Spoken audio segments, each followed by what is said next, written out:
ओम नमः शिवाय। दोस्तों, भगवान भोले आपकी सारी मुरादें पूरी करें और आप जीवन में खूब सारी तरक्की करें। इसी के साथ आज का जो वीडियो है वो मैं शुरू कर रही हूँ। दोस्तों, अभी सावन का महीना जो है वो चल रहा है, बहुत ही ज़्यादा पावन और पवित्र माना जाता है। देवों के देव महादेव की पूरी विधि विधान से पूजा अर्चना करने से आपकी सारी मनोकामनाएं जो है वो पूर्ण हो जाती हैं। लेकिन अगर आप गलती से भी कोई गलती कर देते हैं तो भोलेनाथ बहुत ज़्यादा रूठ जाते हैं, बहुत ही ज़्यादा क्रोधित हो जाते हैं। और अगर आप थोड़ी सी पूजा करते हैं तो भोलेनाथ जो है वो आपके ऊपर अपना आशीर्वाद जो है वो बनाए रखते हैं। सावन के महीने में आपको कुछ गलती जो है वो भूल कर भी नहीं करनी चाहिए। सावन के महीने में आपको पीरियड्स के दौरान भोलेनाथ को बिल्कुल भी स्पर्श नहीं करना चाहिए। जो भी माताएं बहनें हैं, पीरियड्स के दौरान आपको शिवलिंग को टच नहीं करना चाहिए और शिवलिंग की पूजा नहीं करनी चाहिए, चाहे तो आप मंदिर में हो या आप घर में हो। भूल के भी मंदिर में पूजा ना करें, ना ही आप अपने घर में पूजा करें। साथ ही साथ अगर आप शिवलिंग को घर में रखी हुई हैं तो आपको नियमित रूप से उनका जो जल अभिषेक है वो करना चाहिए। शिवलिंग को रोज जो है वो स्नान करवाना चाहिए। अगर आप ऐसा नहीं कर सकती हैं तो कम से कम सावन के महीने में तो पूरे महीने आपको जो आपके पास शिवलिंग है उनको जल जो है वो चढ़ाना चाहिए। अगर आप ऐसा नहीं कर सकती हैं तो इस पे भी भगवान शिव जो है, भगवान भोलेनाथ जो है वो क्रोधित हो जाते हैं। इसलिए आपको पूरे सावन के महीने में बहुत ही ज़्यादा खास ख्याल रखने की ज़रूरत होती है।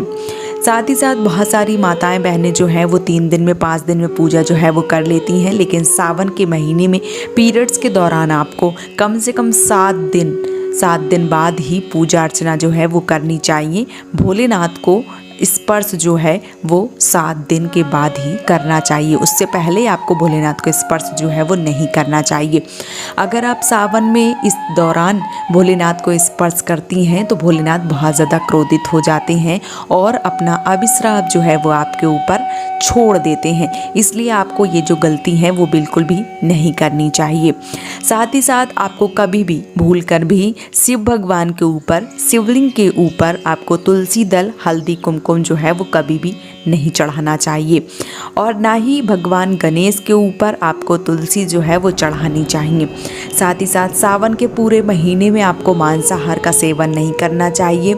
चाहे तो आप कोई मांस, मछली ले लीजिए, अंडे ले लीजिए, या तो मंदिरा का भी सेवन जो है वो आपको सावन के महीने में नहीं करना चाहिए। हो सके तो आप अपने घर में लहसुन प्याज जो है वो भी त्याग दीजिए। सावन के महीने में आपको लहसुन प्याज जो है वो भी नहीं छूना चाहिए। और आपको सावन के सोमवार में अगर आप व्रत रखती हैं तो व्रत के दौरान आपको बहुत सारी चीज़ों पे ध्यान रखना चाहिए।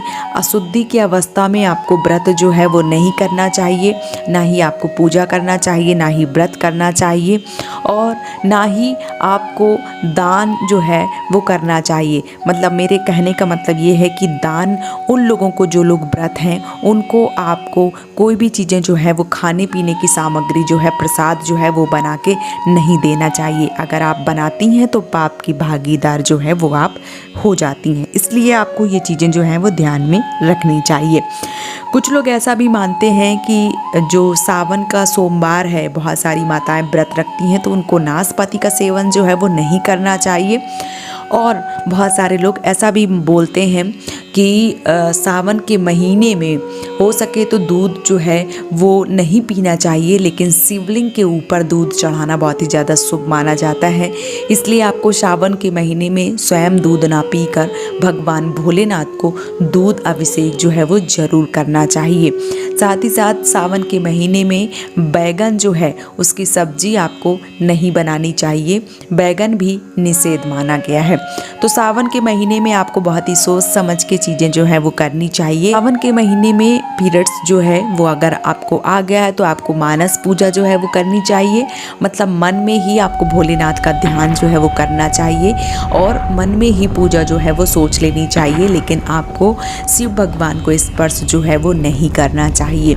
तो सावन के दौरान आपको इस स्थिति में भगवान भोलेनाथ को, भगवान शिव को कभी भी स्पर्श जो है वो नहीं करना चाहिए। उम्मीद करती हूँ कि आपको सावन सावन के बारे में क्या नहीं करना चाहिए, काफ़ी सारी जानकारी जो है वो आपको मिल गई होगी। वीडियो अगर आपको पसंद आया तो प्लीज़ चैनल को सब्सक्राइब और वीडियो को लाइक करना बिल्कुल भी ना भूलें। आज का वीडियो यहीं पे समाप्त कर रही हूँ दोस्तों। ओम नमः शिवाय।